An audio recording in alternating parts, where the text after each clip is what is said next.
that in 2021, I said to myself, I love construction. I never knew that the blue-collar field would be something that I would find so much passion in. I went to college for fashion design right out of high school.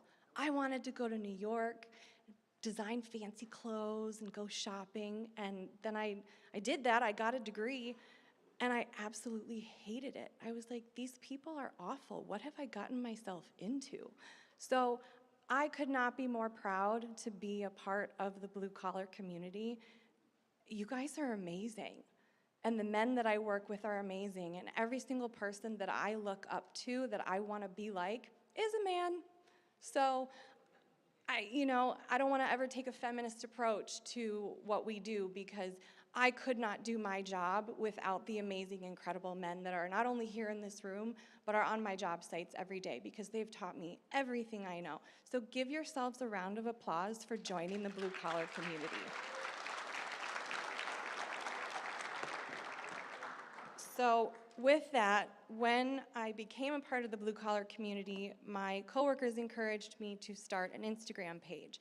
And I was like, no, like that's for young people. Like I'm almost 40. I don't need to be on Instagram showing people what I do for a living. But they were like, no, like you're pretty good at this. Like we think that you would, make an impact in the community. So I started my Instagram page, and that led me to some podcasts, and I met some people, and I read a book by a man named Ken Rusk called Blue Collar Cash. And that book has a section in it that talks about goal setting. And I found it extremely alarming that only 4% of our population in this country, or really 4% of people, have goals. Actually think about the future and having goals and something that they want to accomplish. What's more alarming is that only 1% of those people actually write their goals down, to where you have a physical, tangible object that says, this is what I want to achieve, this is what I want for my life, this is what I want for my family. So we've all heard the saying that, when one door closes, another door opens. But I think it goes beyond that. I think that the right doors don't open until you're the version of yourself that's supposed to walk through them. So my intention is to help you all set goals, gain personal awareness, and grow into those tradespeople and individuals who are supposed to walk through those incredible doors that are going to lead you to your future and to success. So with that said, what I'm going to ask everybody to do right now is pull out your phone, and I want you to open up Instagram, because I have a document that I'm going to share with all of you that is what I'm going to be talking about for my goal-setting course. And I want you to go to my page. My handle is _electrician_chick. And in my page bio, you'll find a couple of links, and I want you to go to the one that says all my links. And at the very top, you're going to see one that says pro links. Go ahead and click on that. And in that list, you'll see a Dropbox. And in that Dropbox, there's going to be 2 PDFs, and those are the PDFs that I'm going to be talking about with you this morning. So take your time. I asked you to take your phone out. I want you to keep it out, because I don't want you to have to take notes. I want you to just, _electrician_chick.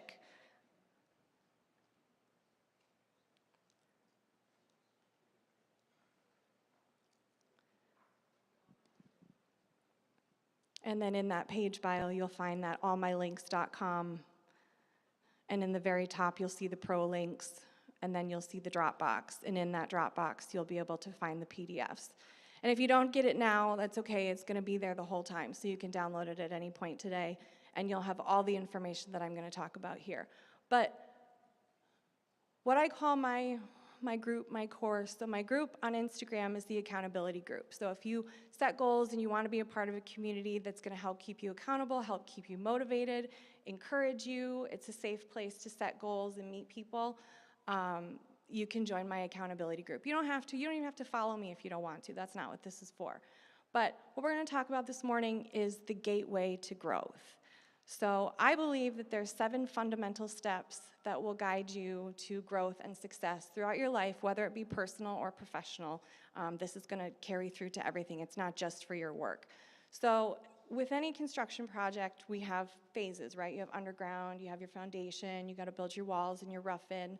Then we move into trim out, and then your last step is punch out. So that ensures all the steps to be a successful completion for any project. Well, you are your most important project, you yourself, and the work that you do to grow into a good, wonderful human being that finds success, and most importantly, happiness. It's not just about money. Success is not a dollar sign, because I know a lot of people who have achieved monetary success, and they're still miserable, and they don't know why.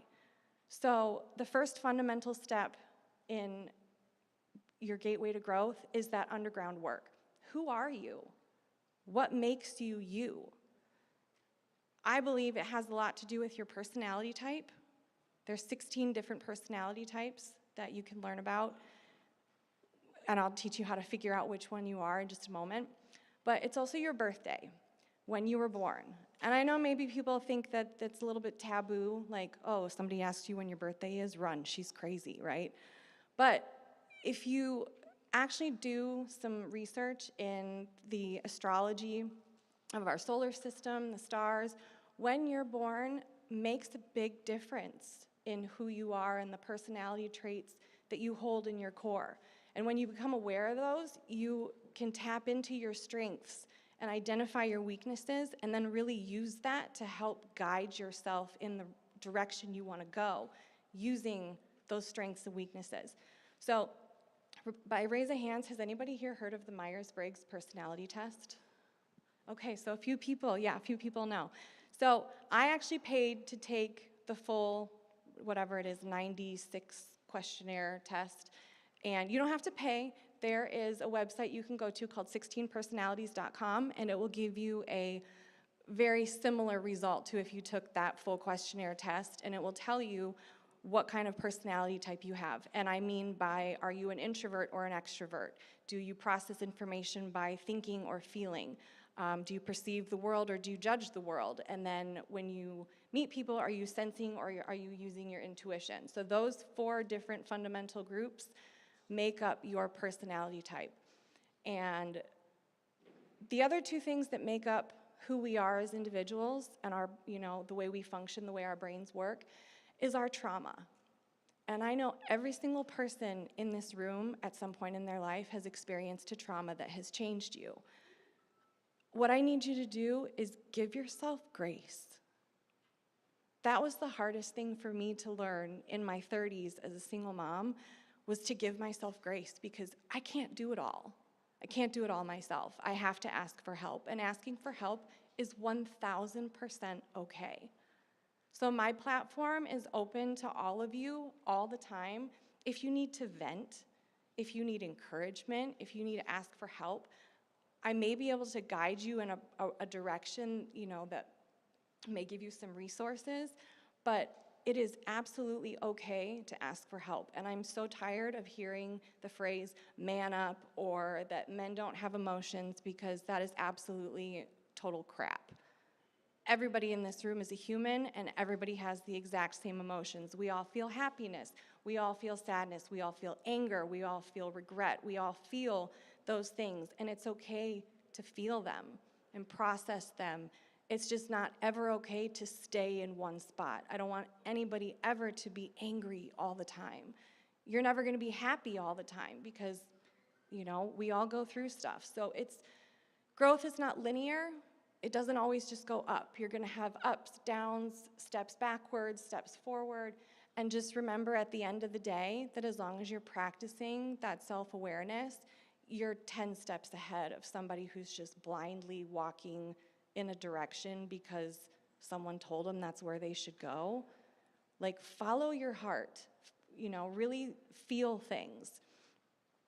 So step 2 in setting goals and your gateway to growth is your foundation. How does your brain function? your thought process. Are you a visual learner? Are you an active learner? I'm very much an active learner. I learn things faster when I have a hands-on approach to it, so I always try and give myself a visual or read a book while I'm learning something so that I get those steps and I can refer back to it. So you have to just think, and then where do you feel the most productive? I know some of us don't, feel the most productive at home, so if you have a class that you're studying for, or you have a certification you're trying to go for, and you're studying and you're not getting anything done at home, go study at Starbucks. Go study, at a library. Pull yourself out of that element where you don't feel motivated and put yourself somewhere where you do feel motivated. Like, bring your book maybe for lunchtime if you feel motivated at work. Or go grab a buddy and, go to a restaurant, sit at a table. Even if you want to go by yourself, like, get comfortable doing things by yourself. You don't need other people to always be entertained, but get comfortable with yourself. And then who? Who do you feel the most motivated when you're with? A mentor, a friend, a coworker? Ask them to hang out. Be like, hey, I tell them, I feel really motivated when I'm around you. Can I spend more time with you? Surround yourself with people that make you want to be better in life. And that's going to help you just rocket forward. That's what I do. I love hanging out with my classmates and my fellow apprentices because they all help keep me grounded and they help keep me motivated, and it makes me want to be a better person. And my kids make me want to be a better person, a better mom. So I spend a ton of time with my family. Step 3 is going to be setting your structure. So like as we build walls, in a construction site, you want to set your structure so that it's strong and it's stable. Most of that, I believe, is finding gratitude.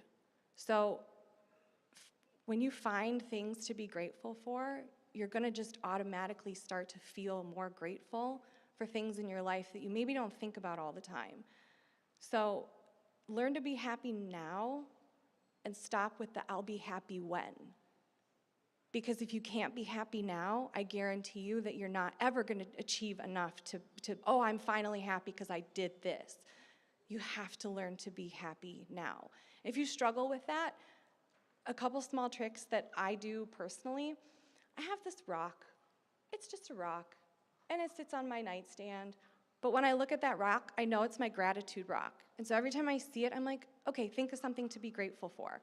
So get yourself a coin, get yourself a rock, put it in your pocket, put it in your toolbox, wherever, so that it's a physical, conscious reminder that when you see it, I want you to think of something that you are grateful for, that either happened that day, happened that week, someone in your life, but start to practice gratitude because it will change your core in thinking of, from going from negative to positive. You'll start to notice more positive things in your life. The last part about finding gratitude is learning to use your emotional tools. So we all know how to use our tools, like our drills and our hand tools and stuff like that. We know what they're for. You use the proper tool, right? Learning to use your emotional skill set is one of the most valuable skill sets you'll ever learn to use in your lifetime. Because when you feel anger, that's your body telling you that something has upset you and you need to take action. If you feel regret, that's probably something that you shouldn't do again, and if you've hurt someone along the way, not only should you apologize, but changed behavior should come with it, because an apology without changed behavior is just manipulation. Nobody likes to be manipulated. So only say sorry if you mean it. If you're not sorry, well, then maybe you've got some other self-awareness things that you've got to work on, but that's for another day. So once you learn to practice a little bit more gratitude in your life, setting your goals becomes a little bit easier. And I want you to tie your goals to your happiness. Don't just set a goal because somebody else in your life said, oh, well, you should do this. I think, your parents say, I want you to be this when you grow up. Or your spouse says, I want you to be this. Do stuff that makes you happy. Why do we do things that make us miserable? I don't know. I love to garden, and I love to sew, and I have lots and lots of hobbies. I have chickens, I love animals. So I have lots of hobbies outside of being a tradeswoman that make me extremely happy. So find that balance between, give your all at work, but don't ever discount your happiness because, that overtime or, overtime, yes, is nice, and when you can do it, take an opportunity, but don't make that your life. Because the only people who are going to remember that you worked overtime are your family and the people who are missing you while you're not there, and that's never worth the paycheck. I quit some high-paying dollar jobs because I was absolutely miserable. It's never worth the paycheck. I've never been happier. Again, I love the blue-collar community. The people that I work with are absolutely incredible. So find those people and hold them close. So once you start to set goals, that's your blueprints. That's going to be your roadmap. So if you want to get a certification, find out what it's going to take to earn that certification. Write it down. Look at it every day. Tell yourself, this is what I want. This is what I want for me. This is what I want for my family. You'll learn that, maybe going out with the boys for a beer every single Friday and Saturday isn't so productive to checking those goals off your list. And you know what? The guys are still going to be there for that Friday beer or that Saturday get-together. They'll be there when you achieve your goals. But I guarantee you that when you start achieving your goals and they look at you and they're like, gosh, you have all this stuff and you did all these things and here we are just doing the same thing every Friday and Saturday. And they're going to look at you and one, they're going to be proud of you, or two, they're going to be envious and jealous of you and they're going to start to put you down. And I can tell you that those are the kind of people you don't need in your life. You're going to have to start to learn to say no. And let me tell you this, no is a complete sentence. You don't have to explain yourself. Somebody asks you something, the answer is no, just say no, politely, no thank you, I'm good. It's empowering. I was a chronic people pleaser for most of my life, and I was always saying yes, always saying yes. I was exhausted. I got exhausted from trying to please all the people in my life because guess what? They were never happy. I could have done everything that they asked me to do, and they just were never happy. It was never good enough because once people start to take, they get used to it. And what we allow continues. So if you just allow people to take advantage of you, they're going to keep doing it because they don't care, because it looks like you don't care. But it's important. It's important for you to learn to set boundaries, healthy boundaries in your life. So once you've set your long-term goals, your short-term goals, and you're writing them down, and you're looking at them, and you're reading them every day, you're going to start to notice that you're going to check some of those boxes off. And it feels good. It feels good to earn that certification or to complete that project at home that you've been, it's been lingering, you have anxiety about it, you think about it when you go to bed, you're like, God, I got to get that done. Something just comes up every day and you don't get it done. But when you're holding yourself accountable and those boxes start getting checked off, it makes it easier to start writing more stuff down and checking more boxes off. So I'm excited for you guys to get to that point. And I call those the progress meetings. You got to go back and look at that book and hold a progress meeting for yourself so that you know that you're staying on track and you're doing the things that you said you were going to do. So only you can hold yourself accountable. Like, I can't hold you accountable. Your mom can't hold you accountable. Your kids can't hold you accountable. You have to be the person that holds yourself accountable. But when you take those steps, it starts to build your core and you start to feel better about yourself, and taking care of your responsibilities no longer feels like a chore. You feel good about doing those things for yourself and your family, and it shifts your thinking from that fixed mindset, which is stagnant and complacent and comfortable and conformed, to a growth mindset, which views challenges as opportunities. You don't see stuff as a roadblock anymore, like, okay, this is failure, like I failed. No, you just hit a road bump. You figured out a way that it didn't work, but now you know and you won't do that again. So viewing those obstacles as growth opportunities, again, shifts that mindset from negative to positive. And you don't feel like, oh, this is so bad. Like, it does. It shifts your thinking. So the final step in your gateway to growth is reflection. Because when you look back at all you've achieved, when I look back at the last 8 years of my life, knowing that I went from a, no self-worth single mom that could only mow her lawn to the mom that's climbing up in the attic and fixing the air conditioning without having to call a technician because, well, I learned on my job sites that this is possible, and this is how it's done, and I can do it myself. I remodeled one of my bathrooms, you know, like doing all these things for myself made me feel like a totally different human being. So I wanted to give back to all of you those feelings of growth and self-worth and value, because when you feel that on the inside, you want to share that with other people. So give back if you ever have the opportunity. Help someone who's in need. Do it. Don't post it online. Just sit with it, because when gratitude sits inside you and you know that you helped someone, you solved their problem, it feels good and it grows. And then you want to help somebody else. You want to help more people. So you've gone from the beginning of your growth journey to maybe not feeling so great about yourself to feeling so great that all you want to do is help other people feel the way that you felt. So when I met Will 6 months ago-ish on Instagram, I already had my goals group, but he told me he thought that what I was doing was pretty cool. And I was like, well, thanks, I appreciate that.